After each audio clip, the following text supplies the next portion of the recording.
भारत माता की, भारत माता की, भारत माता की।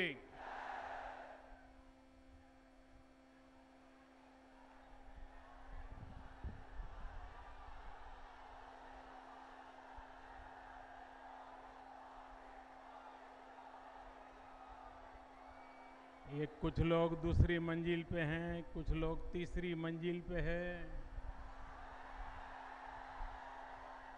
कोई गिर जाएगा तो मैं क्या जवाब दूंगा भैया।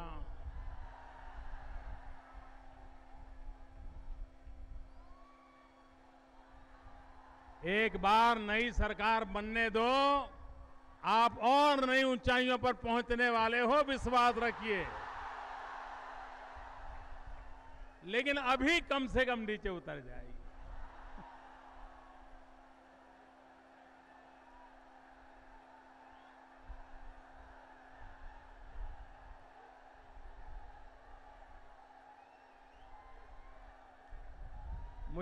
मुझे चिंता रहेगी, कुछ हो गया तो मैं बहुत दुखी हो जाऊंगा।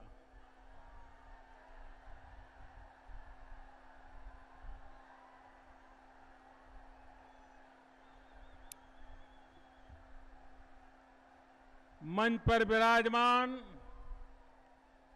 केंद्र सरकार में मेरे साथी श्रीमान अनंत कुमार जी, प्रदेश भारतीय जनता पार्टी के अध्यक्ष श्रीमान मंगल पांडे जी, राज्य के पूर्व उप मुख्यमंत्री श्रीमान सुशील कुमार मोदी जी, विधानसभा के नेता श्री नंद किशोर यादव जी, भारतीय जनता पार्टी के प्रभारी श्री भूपेंद्र यादव जी, केंद्र में मंत्री परिषद के मेरे साथी श्रीमान राधा मोहन सिंह जी, श्री रविशंकर प्रसाद जी, श्री धर्मेंद्र प्रधान जी, श्रीमान राजीव प्रताप रूडी जी, श्रीमान गिरिराज सिंह, श्रीमान राम कृपाल यादव जी, श्रीमान रामविलास पासवान जी और हमारे बिहार के पूर्व मुख्यमंत्री जिनका चेहरा सदा हंसता रहता है, ऐसे हमारे जितन राम मांझी जी, मेरे साथी श्रीमान उपेंद्र कुशवाहा जी, हम सबके मार्गदर्शक हमारे सबसे पुराने वरिष्ठ नेता डॉक्टर सीपी ठाकुर जी, हमारे पूर्व प्रदेश अध्यक्ष श्रीमान गोपाल नारायण जी, श्रीमान शकुनी चौधरी जी, सांसद श्री अरुण कुमार जी, पूर्व सांसद श्रीमान एन.के. सिंह, राज्य के पूर्व मंत्री डॉक्टर प्रेम कुमार जी, बिहार के कोना कोना से आए हमार भाई और बहन लोग, रौरा सबके शत शत प्रणाम।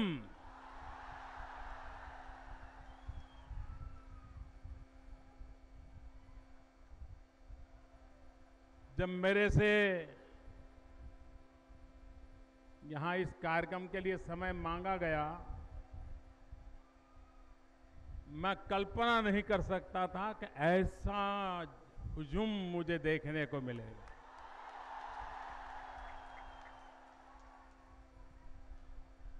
जहां भी मेरी नजर पहुंच रही है, माथे ही माथे नजर आ रहे हैं। और सबसे बड़ी बात, मुझे जो आपका जज्बा नजर आ रहा है,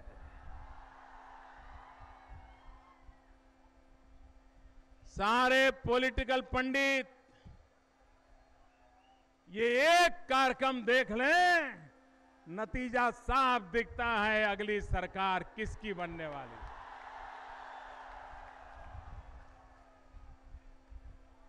भाइयों बहनों,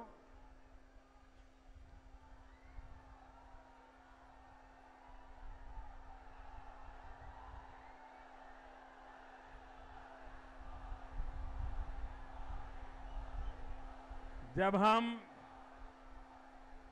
पहले सोशल मीडिया में कभी ट्वीट करते थे तो यहां के एक नेता बड़ी मजाक उड़ाते थे और वो कहते थे ये चहकते हैं। बोले चहकना, बड़ा मखौल उड़ाते थे। आज उन्होंने भी चहकने का रास्ता पसंद कर लिया और आज जब मैं उतरा तो उन्होंने ट्वीट किया था कि 14 महीने के बाद आप बिहार आ रहे हैं, आपका स्वागत है। मुख्यमंत्री जी, स्वागत के लिए मैं आपका बहुत आभारी हूं।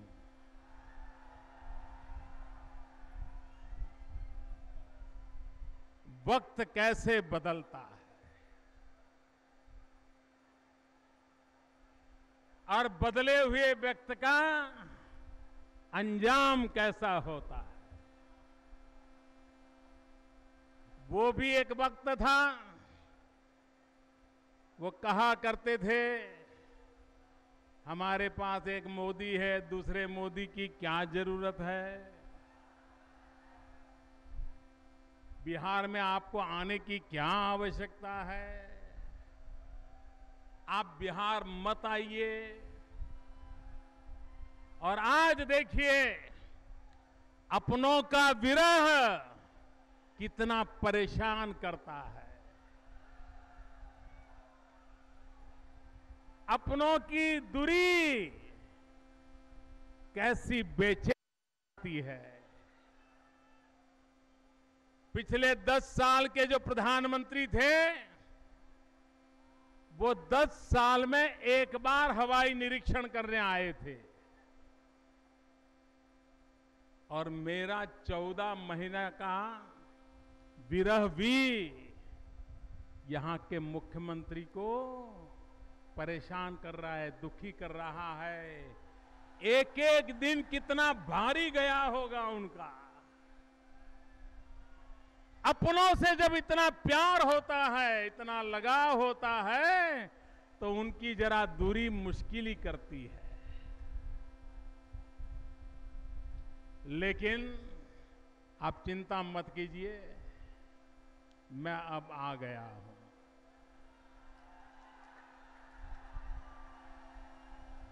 आपको अब ज्यादा विरह झेलना नहीं पड़ेगा।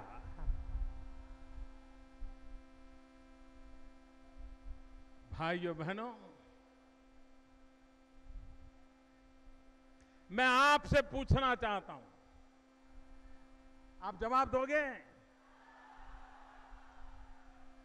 आपको लगता है कि बिहार में बदलाव होना चाहिए, हालात बदलने चाहिए, स्थिति बदलनी चाहिए, अंधेरे से उजाला होना चाहिए, बेरोजगारी से रोजगारी आनी चाहिए, गुंडागर्दी से मुक्ति चाहिए, सुख शांति की जिंदगी चाहिए। अगर भाइयों बहनों, अगर ये चाहिए तो मुझे सेवा करने का अवसर दीजिए।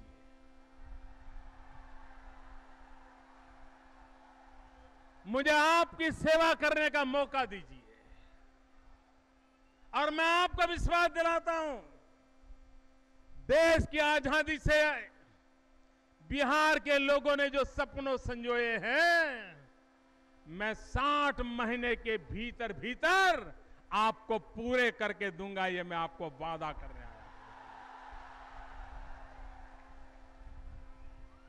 हम जिम्मेवारियों से भागने वाले लोग नहीं हैं, हम जिम्मेवारियों को लेने वाले लोग हैं।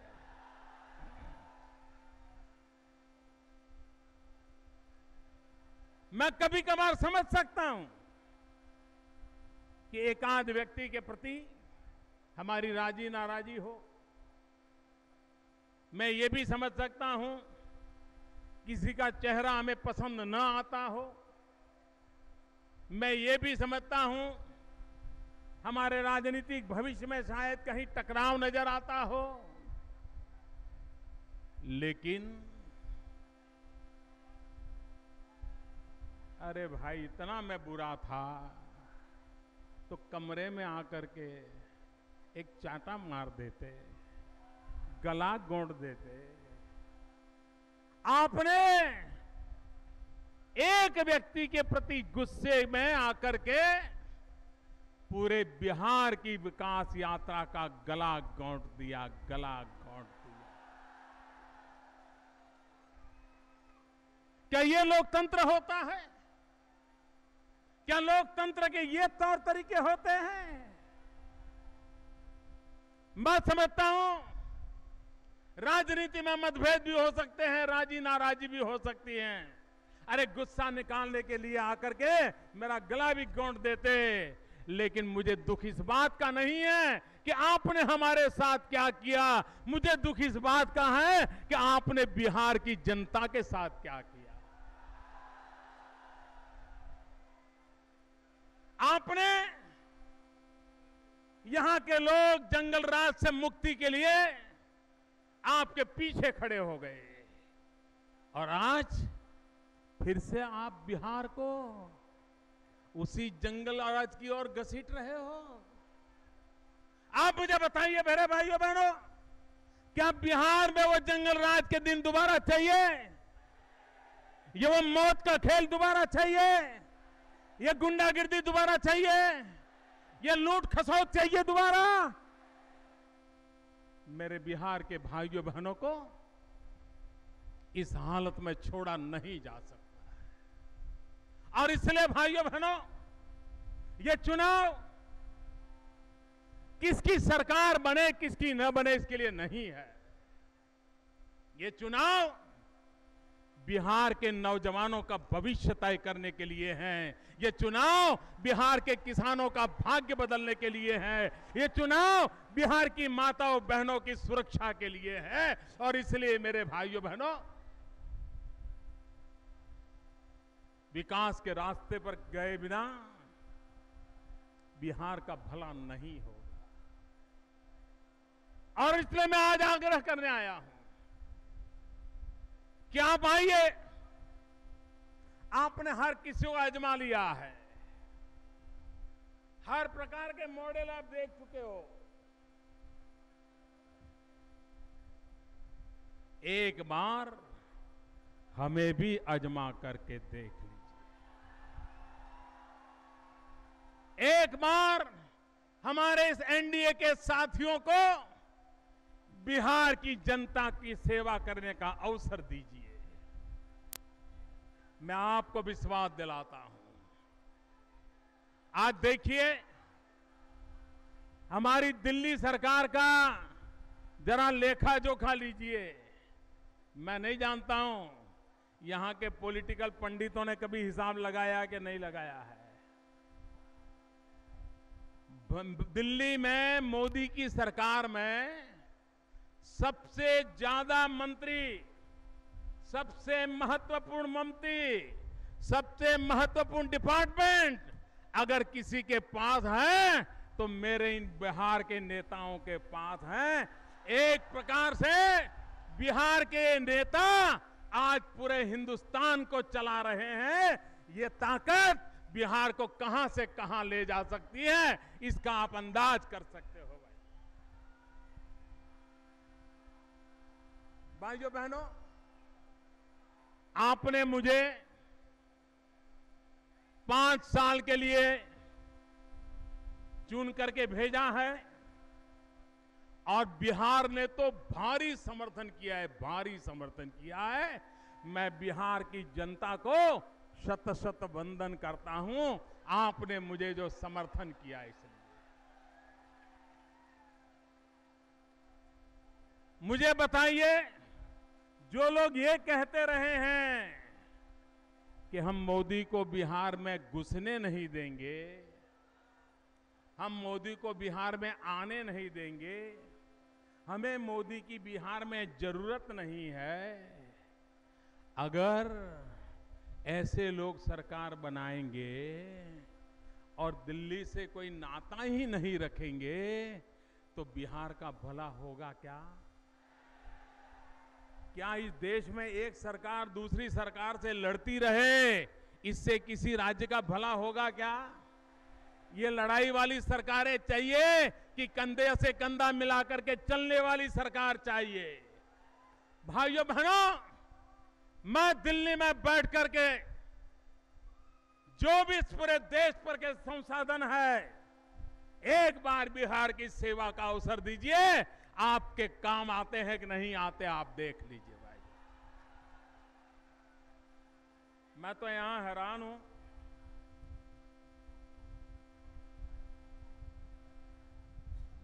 मेरा जन्म गुजरात की धरती पर हुआ, द्वारकाधीश गुजरात में है, भगवान श्री कृष्ण गुजरात के लोगों के आराध्य देव हैं।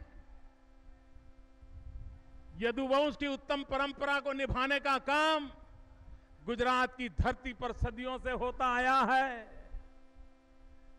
लेकिन हम जिस कृष्ण के पुजारी हैं, मैं जरा पूछना चाहता हूं, मुझे तो कृष्ण की एक बात बराबर याद रहती है।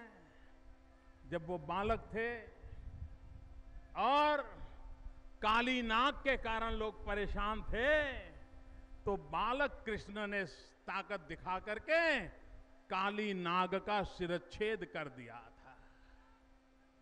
कर दिया था कि नहीं कर दिया था?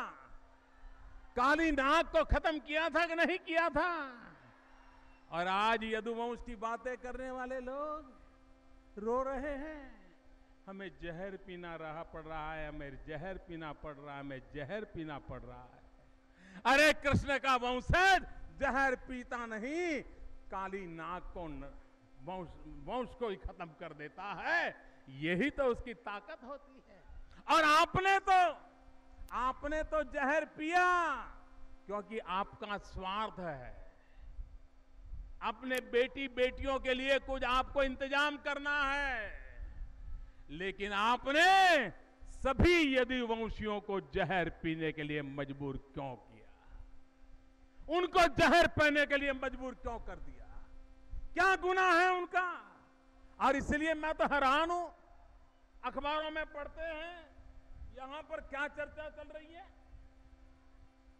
यहां के किसानों का भला होगा कि नहीं होगा, चर्चा नहीं हो रही। नौजवान को रोजगार मिलेगा कि नहीं मिलेगा, चर्चा नहीं हो रही है। गुंडागिर्दी खत्म होगी कि नहीं होगी, चर्चा नहीं हो रही है। उद्योग कारखाने लगेंगे कि नहीं लगेंगे, चर्चा नहीं हो रही है। गांव में बिजली आएगी कि नहीं आएगी, चर्चा नहीं हो रही है। किसानों को पानी मिलेगा कि नहीं मिलेगा, चर्चा नहीं हो रही है। चर्चा क्या हो रही है? कौन सांप है, कौन सांप नहीं है, कौन जहर पीता है, कौन जहर पिलाता है। अरे भाई, ये तुम दोनों तय कर लो, तुम दोनों तय कर लो, सांप कौन है, जहर कौन है, कौन जहर पिलाता है, कौन जहर पीता है। आप दोनों का अंदरूनी मामला है, कमरे में बैठ करके तय कर लो। इस बिहार की जनता को जहर पीने के लिए मजबूर मत करो। ये आपका अंदरूनी मामला है। बिहार की जनता को तो पीने का पानी चाहिए, बिहार के नौजवान को रोजगार चाहिए, बिहार में उद्योगों का विकास चाहिए, बिहार में सड़कें चाहिए। भाइयों बहनों, बिहार में चुनाव तो अब आए हैं। ये पिछले चुनाव में जब वोट लेने निकले थे, अभी रामविलास जी बता रहे थे, उन्होंने अपने भाषण में भी कहा, उन्होंने आपको कहा था कि अगर 2015 में अगर मैं आपको बिजली न पहुंचाऊं तो मैं वोट मांगने के लिए नहीं आऊंगा, ऐसा कहा था। याद करो, कहा था। बिजली नहीं दूंगा तो वोट नहीं मांगूंगा, ये कहा था। बिजली नहीं दूंगा तो वोट नहीं मांगूंगा, कहा था। कहा था भाई, उन्होंने कहा था। बिजली आई, बिजली आई, बिजली आई, बिजली आई, बिजली आई, नहीं आई ना। वो वोट मांगने के लिए आए कि नहीं आए? आए कि नहीं आए? आपका भरोसा तोड़ा कि नहीं तोड़ा? आपका भरोसा तोड़ा कि नहीं तोड़ा? आपकी पीठ में छुरा भोंका कि नहीं भोंका? अरे हमारी छोड़ो, आपके भी पीठ में छुरा भोंकना, ये जिन लोगों के कारनामे रहे हैं, ऐसे लोगों पर दोबारा भरोसा नहीं किया जा सकता। ऐसे लोगों पर दोबारा भरोसा नहीं किया जा सकता। और इसलिए भाइयों बहनों, मैं आज आपसे आग्रह करने आया हूं, बिहार का भाग्य बदलने के लिए। बिहार के पास न सिर्फ बिहार का भाग्य बदलने के लिए, लेकिन बिहार के पास पूरे हिंदुस्तान का भाग्य बदलने की ताकत है मेरे भाइयों बहनों, पूरे हिंदुस्तान का। इतने प्राकृतिक संसाधन है, इतने उत्तम प्रकार का मानव बल है, इतनी महान शक्ति का स्रोत है, जो कभी सदियों पहले पूरा देश जिस धरती के लिए गर्व करता था, उस धरती के संतानों में आज भी वो ताकत है हिंदुस्तान को गर्व दिलाने की। वो मुझे पुनः वापस लाना है भाई, वो मुझे पुनः वापस लाना है। और इसलिए मैं आपके पास आया हूं भाइयों बहनों। अब सवाल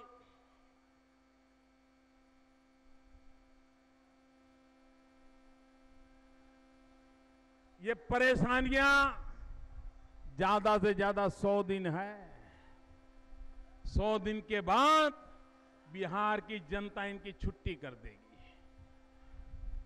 बिहार की जनता अब इस प्रकार के लोगों को कभी स्वीकार नहीं कर सकती। मैं तो हैरान हूं। एक बार मैं पटना आया था, हमारी पार्टी की कार्य समिति की मीटिंग थी, और यहां के मुख्यमंत्री ने हमको खाने पर बुलाया था। अब हमारी थाली उन्होंने छीन ली। भोजन पे बुला करके कभी कोई थाली छीन लेता है क्या? कोई थाली छीन लेता है क्या? ये लालू जी कह रहे मैं आज जहर पी रहा हूं, मैंने तो उस दिन भी जहर पिया था।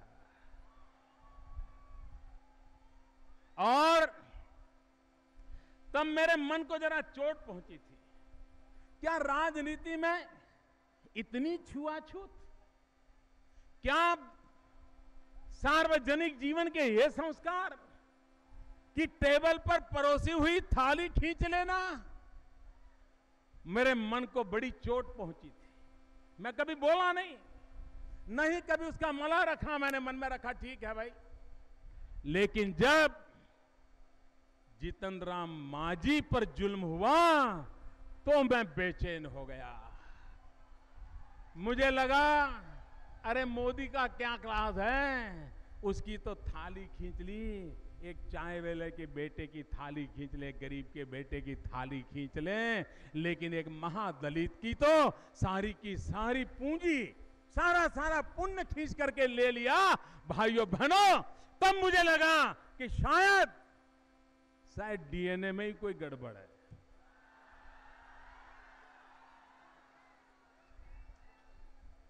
क्योंकि लोकतंत्र का डीएनए ऐसा नहीं होता है। लोकतंत्र का डीएनए अपने विरोधियों को भी आदर और सत्कार देने का होता है। लेकिन भाइयों बहनों, इन्होंने जो लोकतंत्र सीखा है, इन्होंने जो लोकतंत्र चलाया है, जिसमें जॉर्ज फर्नांडिस का क्या हुआ, इसी धरती से जुड़े थे जॉर्ज फर्नांडिस, इनके साथ क्या किया गया। सुशील मोदी जो कंधे से कंधा मिला करके दौड़ते थे, उनके साथ क्या किया।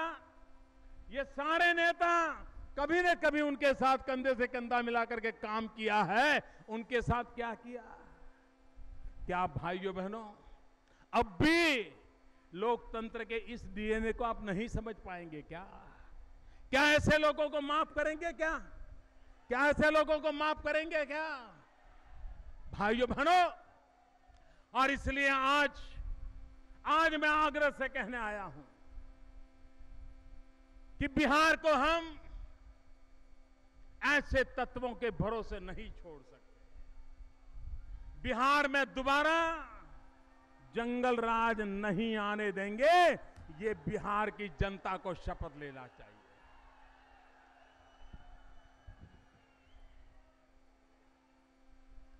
ये आरजेडी का पूरा अर्थ मालूम है क्या? आरजेडी का पूरा अर्थ मालूम है क्या? आरजेडी का पूरा अर्थ मालूम है क्या? आरजेडी का पूरा अर्थ होता है रोजाना जंगल राज का डर। आरजेडी का मतलब होता है रोजाना जंगल राज का डर। आरजेडी का मतलब क्या होता है? आरजेडी का मतलब आरजेडी का मतलब आरजेडी का मतलब आरजेडी का मतलब आरजेडी का मतलब रोजाना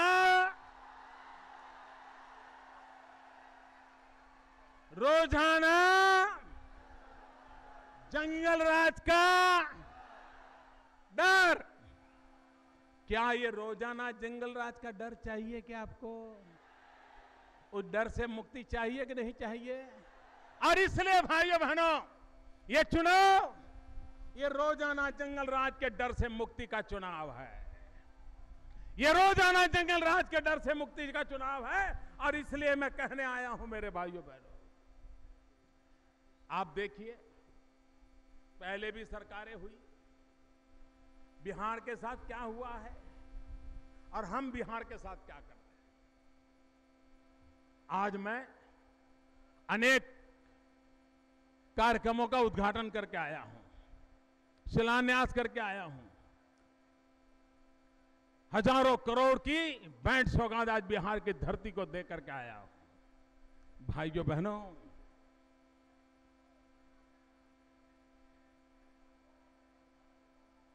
एक झूठ फैलाया जा रहा है 13th फाइनेंस कमीशन और 14th फाइनेंस कमीशन के संबंध में। भाइयों बहनों, 2010 से 15 जब किसकी सरकार थी आपको मालूम है? उस सरकार ने बिहार को जो फाइनेंस कमीशन का पैसा दिया वो था करीब 1.5 लाख करोड़। 2010 से 15, अब 2015 से 20 हमारी बारी है। हमने क्या देना तय किया? 4.25 लाख करोड़ रुपया। 4.25 लाख करोड़ रुपया। पहले क्या मिलता था? 1.5 लाख करोड़। कितना कितना कितना? अब कितना मिलेगा? 4.25 लाख करोड़ रुपया। कितना कितना? 4.25 लाख करोड़ रुपया बिहार की जनता की झोली में आएगा। मुझे बताइए, विकास के काम आगे बढ़ेंगे कि नहीं बढ़ेंगे? विकास के काम आगे बढ़ेंगे कि नहीं बढ़ेंगे? मुझे बताइए। भाइयों बहनों, इन्होंने वादा किया था, बिजली कहा था, उन्होंने तो कुछ किया नहीं। और न भी कभी मेरे पास आकर के कहा। लेकिन भाइयों बहनों, मेरी सरकार के बनने के बाद मैंने जब विदेश यात्रा के लिए गया तो सबसे पहले मैं भूटान गया। बहुत छोटा देश है, बिहार से तो बहुत कम आबादी है, बहुत कम, पटना से भी कम।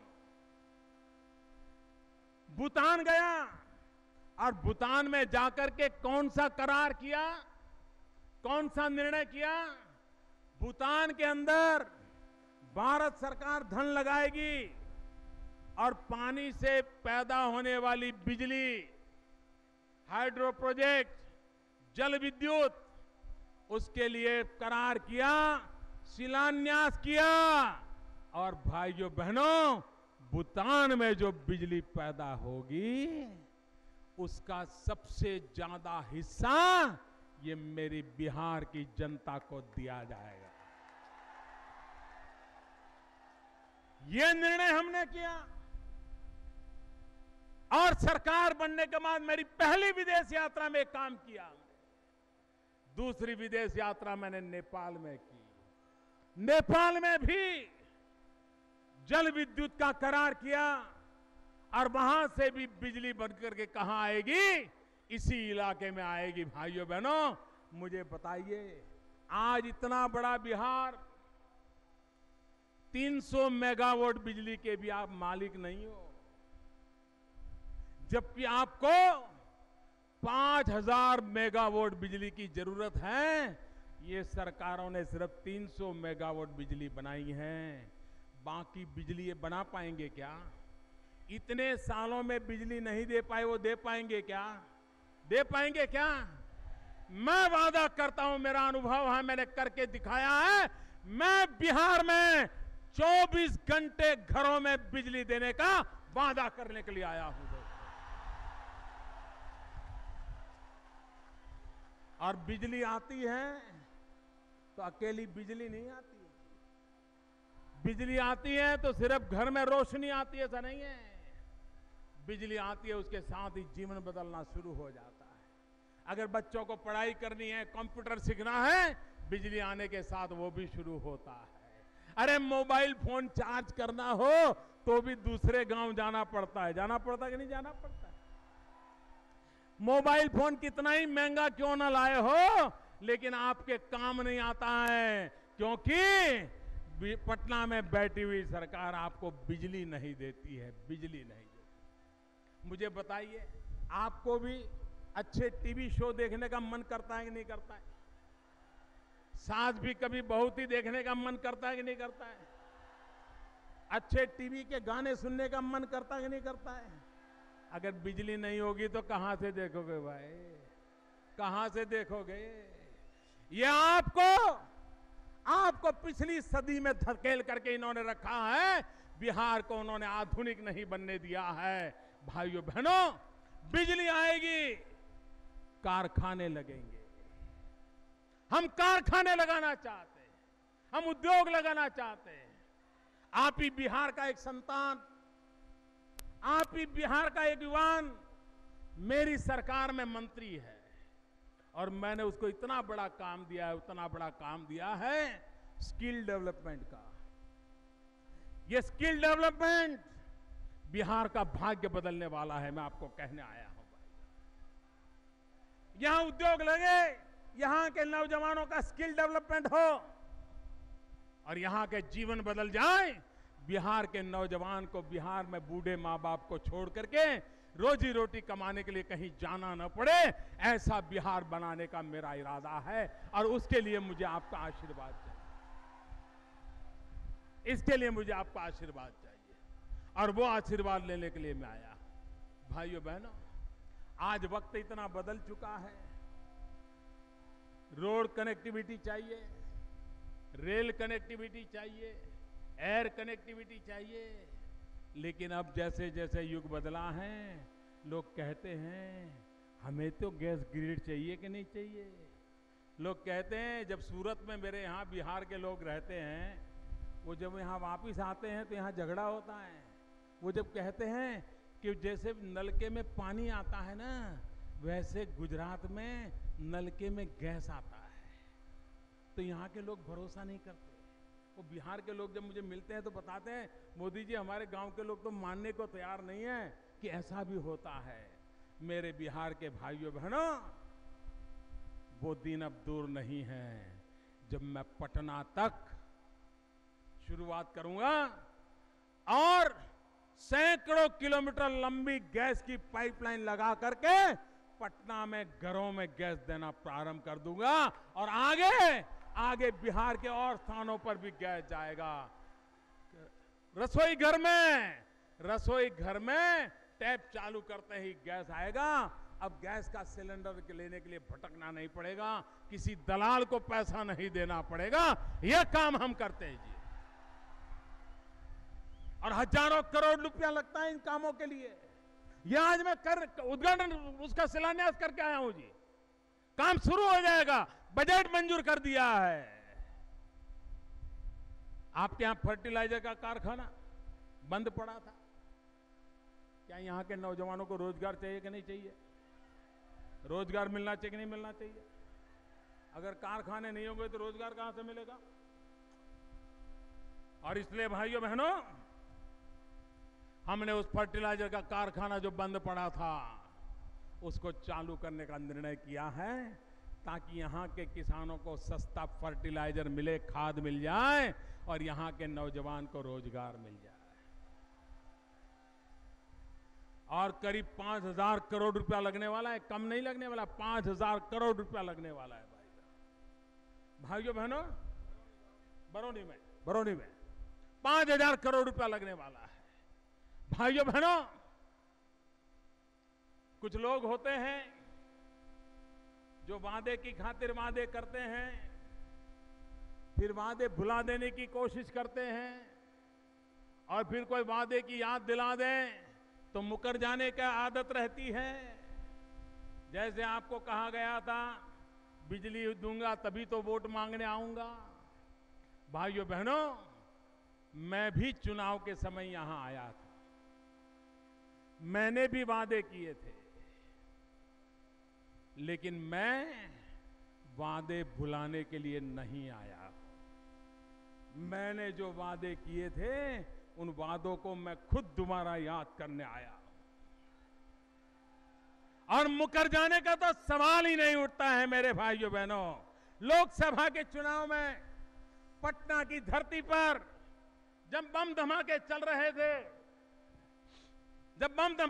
रहे थे, लोग मौत के घाट उतार दिए जाते थे, हिंसा के माध्यम से लोकतंत्र का गला दबोचा जा रहा था, उस समय बम धमाकों के बीच डरे बिना, विचलित हुए बिना, गुस्सा व्यक्त किए बिना, नाराजगी व्यक्त किए बिना, पूरे शांत मन से उस सभा को मैंने संबोधित किया था। मौत अंगड़ाई ले रहा था उस मैदान में, लेकिन पूरी स्वस्थता के साथ मैंने बिहार की जनता के साथ संवाद किया था। और ऐसे संकट की घड़ी में भी मैंने कहा था कि दिल्ली में जब हमारी सरकार बनेगी और जब पूरी योजना बनने लगेगी तो हम बिहार को 50,000 करोड़ रुपए का पैकेज देंगे। आपको याद है? नहीं है ना? मैं याद कराता हूं। मैंने वादा किया था, और आज मैं जब बिहार की धरती पर आया हूं तो मैं आपको कहता हूं वो वादा मैं निभाऊंगा। और सिर्फ 50,000 करोड़ से बात बनेगी नहीं अब तो, क्योंकि दिल्ली सरकार में बैठने के बाद बिहार को मैंने बारीकी से अध्ययन किया। बिहार में क्या अच्छा हो सकता है उस पर सोचने लगा, बिहार के सभी नेताओं से बातचीत करने लगा, सुझाव लेने लगा, और मेरे मन में धीरे धीरे एक समृद्ध बिहार का चित्र बनने लग गया, एक विकास वाला बिहार का चित्र खड़ा होने लगा। तो मुझे लगा ये अगर सपना मुझे पूरा करना है तो 50,000 करोड़ से पूरा नहीं होगा। और इसलिए भाइयों बहनों, मैंने उससे भी ज्यादा बड़ा पैकेज देने का विचार कर लिया है। लेकिन अभी पार्लियामेंट चालू है, तो मेरे जुबान पे थोड़ा ताला लगा हुआ है, मैं बोल नहीं पा रहा हूं। लेकिन जैसे ही पार्लियामेंट समाप्त हो जाएगी, मैं आपको खुद आकर के बता दूंगा कि कितना बड़ा पैकेज आपको मिलने वाला है, मैं आपको बता दूंगा। भाइयों बहनों, आजकल कुछ ऐसी झूठ फैलाए जाते हैं और उसमें किसी ने हमसे मांगा नहीं था, लेकिन जब सरकार का बजट आया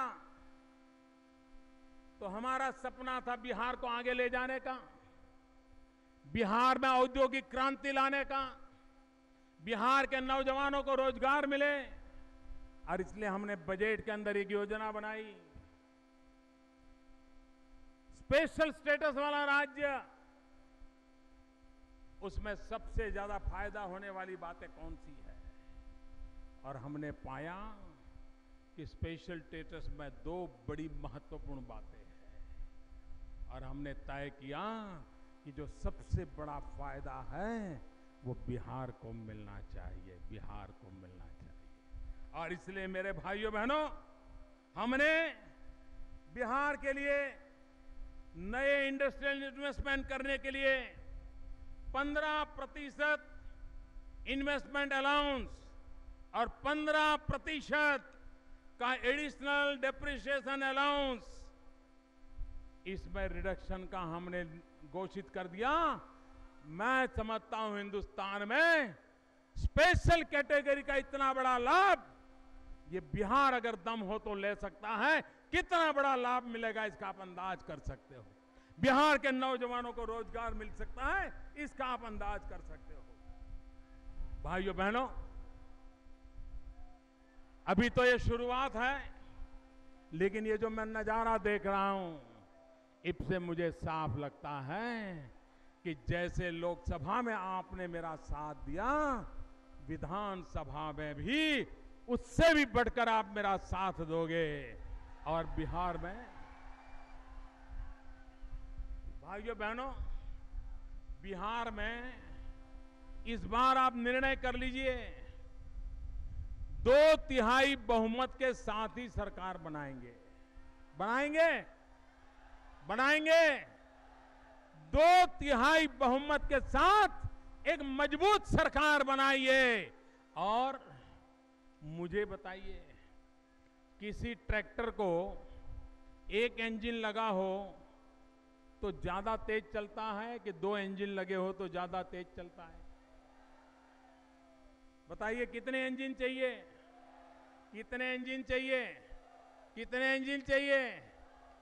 तो आप दिल्ली में तो इंजन आपने दे दिया, अब बिहार में इंजन दे दीजिए। 2 इंजन से बिहार की गाड़ी ऐसी तेज चलेगी भाइयों, पिछले 60 साल में जो नहीं हुआ, वो तेज गति से हमारा विकास की यात्रा आगे बढ़ेगी। इसी एक संकल्प के साथ मैं फिर एक बार एनडीए के मेरे सभी साथियों का हृदय से अभिनंदन करता हूं, और बिहार का भाग्य बदलेगा, इस विश्वास के साथ आप सबका बहुत बहुत धन्यवाद।